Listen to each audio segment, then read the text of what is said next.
Welcome to the SVG TV News for Friday, January 13th. With the details tonight, I am Khalil Kato.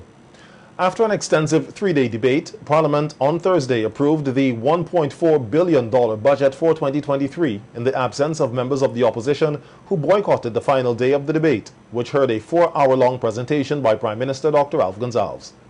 PM Gonzalez claimed that the opposition members were running from the truth. He further pointed out that Budget 2023 is framed within the context of building a modern, competitive, many-sided post-colonial economy in St. Vincent and the Grenadines. Colonial or amended colonial economy, if we didn't seek to have this paradigm shift to a post-colonial economy, St. Vincent and the Grenadines would have been in complete disaster. Madam Speaker, we have to shift the basis of an economy which has been in place since colonialism. We are talking about 200 and something years, and we have been embarking upon the shift over the last 22 years, and we're making progress. Nobody owes us a living, you know. We have to find our way. And we use all our instruments, including our instruments of sovereignty and independence. PM Gonzalez said what is also based on facts is that the country and its people are far better off today than in 2001 when the ULP took office. Let's look at some indicators, some critical indicators. And this budget is building up on them. In 2000, the gross domestic product, that is to say the total output, the aggregate value of all goods and services produced and measured annually, was under $1 billion. EC, 800 and something, 900 and something. In 2019, before the terrible years of 2020 and 2021, was $2.33 billion. More than doubled. I hear it would be said, but that's nominal, and I agree with you, it's nominal. But Madam Speaker, if even you discount 40%, 50% for inflation over the 22 years, but it's not as high as that, but even if you do that and you reduce it even by half in terms of the nominal value, you're still 50% at least better off. I'm translating it very simple for everybody could understand. And that's why the per capita income on an average has gone up, because Madam Speaker, the population ain't gone up by 2,000 people. That's the reality. In terms of job creation, PM Gonzalez said by the end of 2000, the total active employees registered at the NIS amounted to 30,385, and that at the end of 2020, that total moved up to 43,307. He pointed out that the figures indicate that there is a higher number of persons employed in the country than are registered with the NIS. In other words, the people who are actively registered at the NIS paying contributions have increased by 13,000. But as the director of the NIS tells everybody, it's only 1/5 of the population, it's only 80% of the population who are registered. You have 1/5, 20% not registered. If you look at the numbers for agriculture, fisheries, domestics, you see very small numbers. And there are many persons who are self-employed who are not registered. So they estimate about 20%. Well, if you take that estimate of the number, 20% of the 43,307, that's 8,661. I'm not even taking 20% of the larger number. I'm just taking off the 80%. You get about 52,000 people who gainfully employed. But you have, Madam Speaker, a population of 110,000. And when you take out those who go into school, and those who are sick, and those too old to work, you end up with about 55,000 people who are able-bodied and who could work. But remember, unemployment doesn't count just to be able-bodied and you could work. Thanking members of the government for their contribution to the 2023 budget debate, Minister of Finance Camilo Gonzalez acknowledged the absence of members of the opposition, whom he said unlike previous years, did not provide a reason for doing so. Nevertheless, he said it was difficult to understand their position on Budget 2023 as each member had different views on some of the subject matters raised. The debt too high, we're spending too much money, but we need more things done. We need more revenue, but you should cut the VAT. You had to have, having a pay cut is irrational. I mean, a salary increase is irrational at this point in time, said the Honourable Member for Central Kingston. But the salary increase is not high enough, says somebody else. And I'll get to that, Madam Speaker. But I just framing it in that way to say, you're arguing against Jello. I mean, nobody has a position. Everybody's shifting and wobbling. But this government, you know what it is. It is a people-centered government. It is an it is going to fight to lift the condition of people in this country.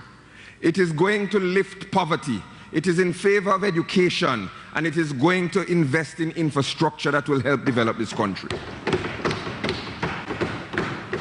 It is a social democratic movement. Minister Gonzalez also thanked the staff of the Ministry of Finance for their work on the budget, pointing out that he had no problem sharing with the public the downside risks of Budget 2023, as they have been doing this over the years. This is what we hope to do, and these are the problems that might come up that could make you have to alter. Last year, I'll read briefly from last year, 2022. Our internal estimates anticipate solid growth of 5 to 6% this year. That's 2022. And such increased activity would be a welcome signal of a rebound after 2 years of challenges. While we are optimistic that 2022 will mark a return to strong growth, all of these forecasts are clouded with a plethora of uncertainties and downside risks. And I listed them: COVID, inflation, and so on. And I said the economic waters that we seek to navigate are therefore filled with risk. Much of what we seek to accomplish in 2022 will depend on global conditions. I say this every year. But when we listed the downside risks in 2022, we said we're going to try to get 5 to 6%, but they're downside risks. We said that even before the war in Ukraine started. The war in Ukraine started a month afterwards. But yet and still, our growth in 2022 is over 5 and under 6%, exactly where we forecast it would be. And that's what we do. We make a prediction, but we evaluate the risks. I'm not sure if the Honourable Senator Bruce understands that or understands the budgetary process. Minister of Education and Member of Parliament for West St. George, Curtis King, in his contribution to the 2023 budget debate, praised the ruling Unity Labour Party administration for its successes in transforming the education system to make it more relevant to the country's developmental needs.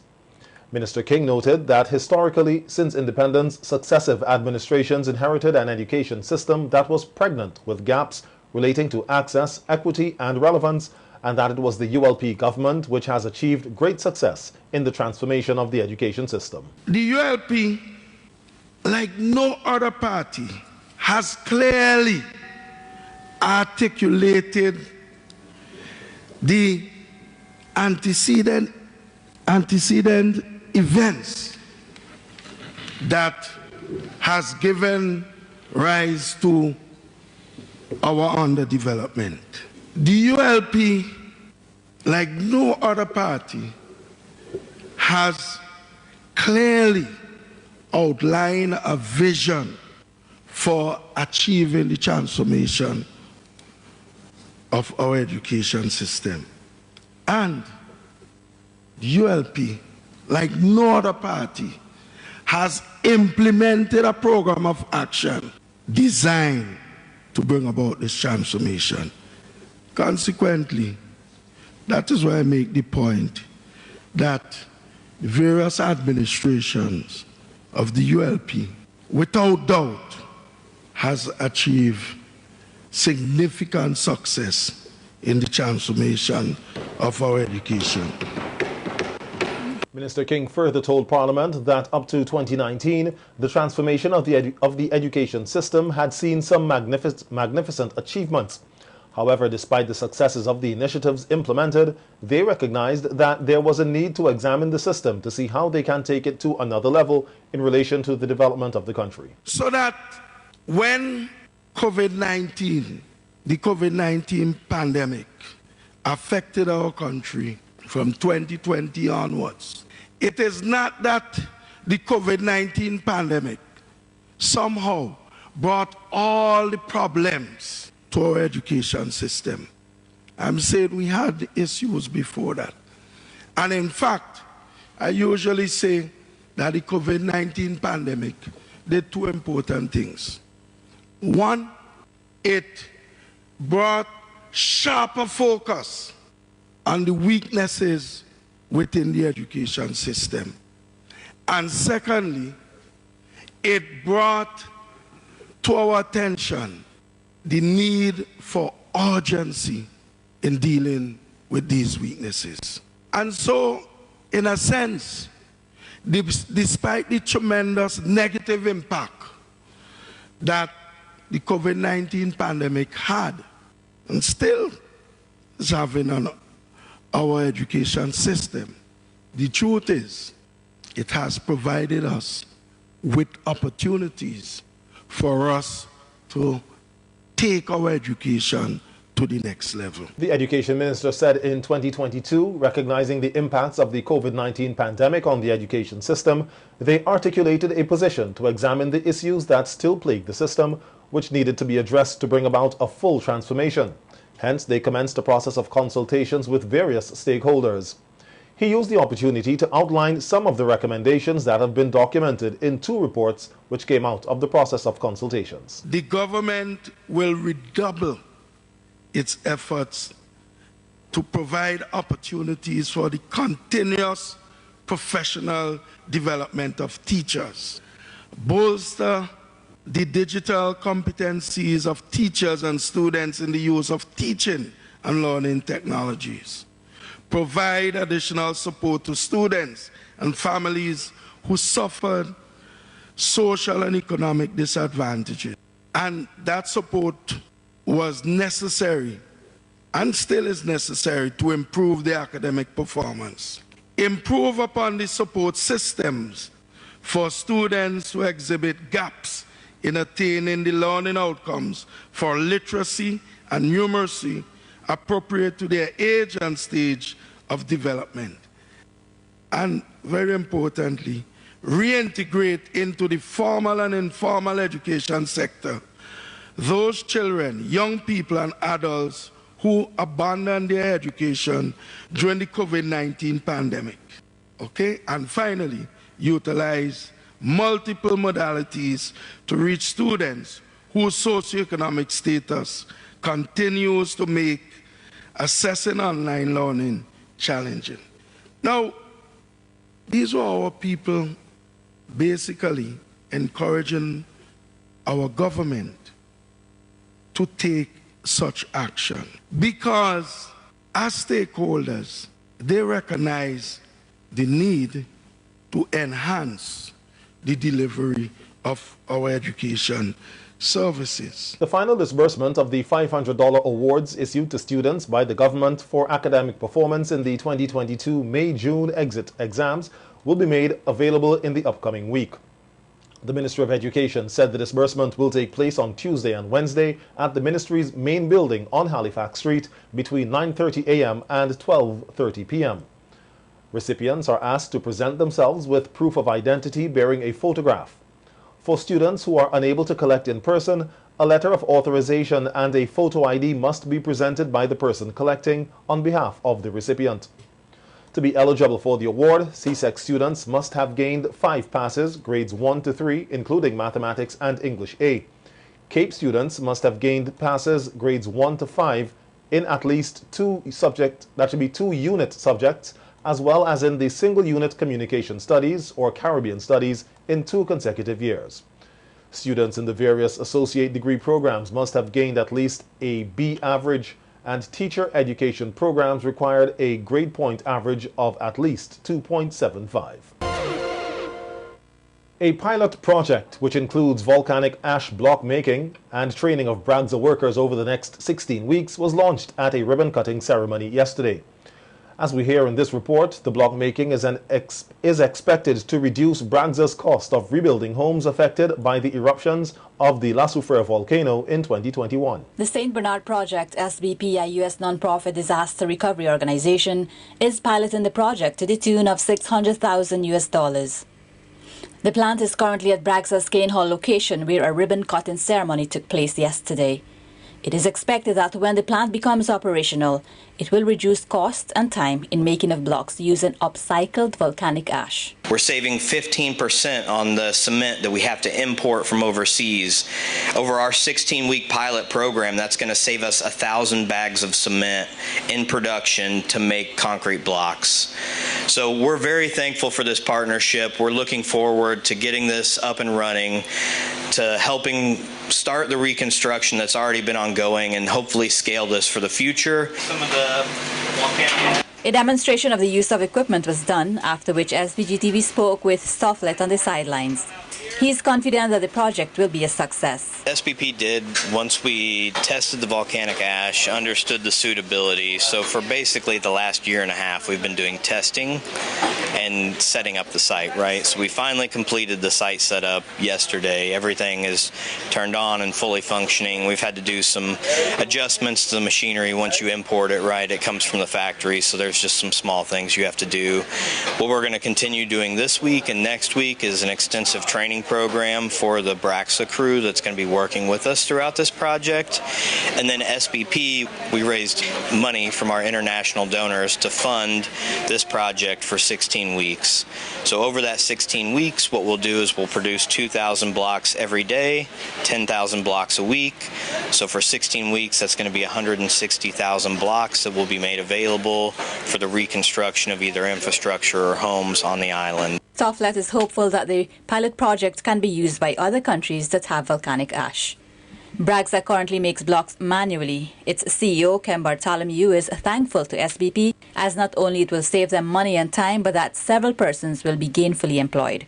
Now with this plant that is going to produce when full capacity to 2,000, we initially will be adding 5 persons to that staff in the initial stage, and we are expecting as we go along we may need to add persons, because then we are looking at the curing period and how we move around, then the packing away of the finished product and the storing, and then we have to move on the different trucks and so forth. So that volume of blocks, we expect that we will definitely have to engage more persons. The CEO added that there are still about 700 homes to be repaired and built by Bragsa, and the building of blocks with the new plant is timely. So after this arrangement with SBP is ended, this plant will be solely Bragsa, so they will be with us for 16 weeks, doing the actual training, the maintenance, the whole process and so forth, and ensuring that we are up to standard with the operations, and thereafter it will solely be with us to continue producing blocks. Bragsa's CEO says the blocks are to be used internally and will not be for sale. Larissa Pugsley-Kidd, SVG TV News. With the re-establishment of the Northern Grenadines sub-base of the St. Vincent and the Grenadines Coast Guard Service on Bequia, residents and yachties are said to be happier and safer. This is according to Lieutenant Commander Ralphie Ragge, who was on the API's Manning SVG program today. The operation of the Northern Grenadines sub-base of the SVG Coast Guard Service, which was initially established in 2013, recommenced on December 12, 2022, after a 4-year suspension. Years that we were present in Bequia, crimes against Yati actually fell down. I mean, during some of the quarter when we collated our stats, there were basically no crimes against the Yatis, right? And from time to time, we would interact with the stakeholders, because that's one of the ways in which we would have sold ourselves to the community, in that, you know, the Coast Guard is here, we are part of the community just as the community is a part of us, and we are here in order to assist you. While we cannot do the job on our own, we depend on the stakeholders and other persons who have vested interests in the industry, because we depend on it. It's a competitive entity, and we depend on it. So we reach out to the stakeholders, and they, from time to time, will reach out to us. And Buddy mentioned that going back into Bequia, we realized that we had to do a lot of PR. So we spoke with some of the yatis who are in Beckway. We reached out to some of the stakeholders, the restaurant people, even the citizens, because they have an important role to play in the whole of this. So yes, I want to believe, and I'm blowing our trumpet. Lieutenant Commander Rage said despite challenges, they are working hard to ensure the safety of citizens, including those in the northern and southern Grenadines. So our job is determined by the resources that we have available to us. And before we start up Beckway, in 2012, we opened up a base in Kanawhan. And the base in Kanawhan basically serviced the southern Grenadines, which entail the waters between Mustique and Kanawhan and the whole of Union, Tubig Keys, Myro, and the small islands that are down there. And they have been doing a fantastic job. Our whole operation is sensitizing the community of our presence, but you know, you have the ills in society.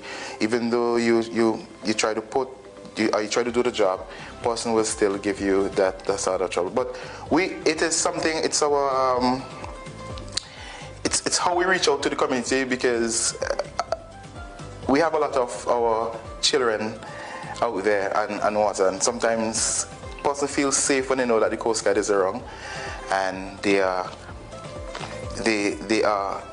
working to protect them, but they don't know the sort of hours that the Coast Guard put in within our waters. And yes, we do the same thing in the Grenadines, because in the southern Grenadines, because Kanawhan Bay is actually responsible for that southern tier of our archipelagic state. All right. After protest action by family and friends, which was covered by SVG TV News earlier this week, Commissioner of Police Colin John and other members of the Police High Command and leading seaman Bishop Nolan James met with the mother and aunt of the late Sage John, who was fatally wounded during a police operation in Rose Place on January 1st.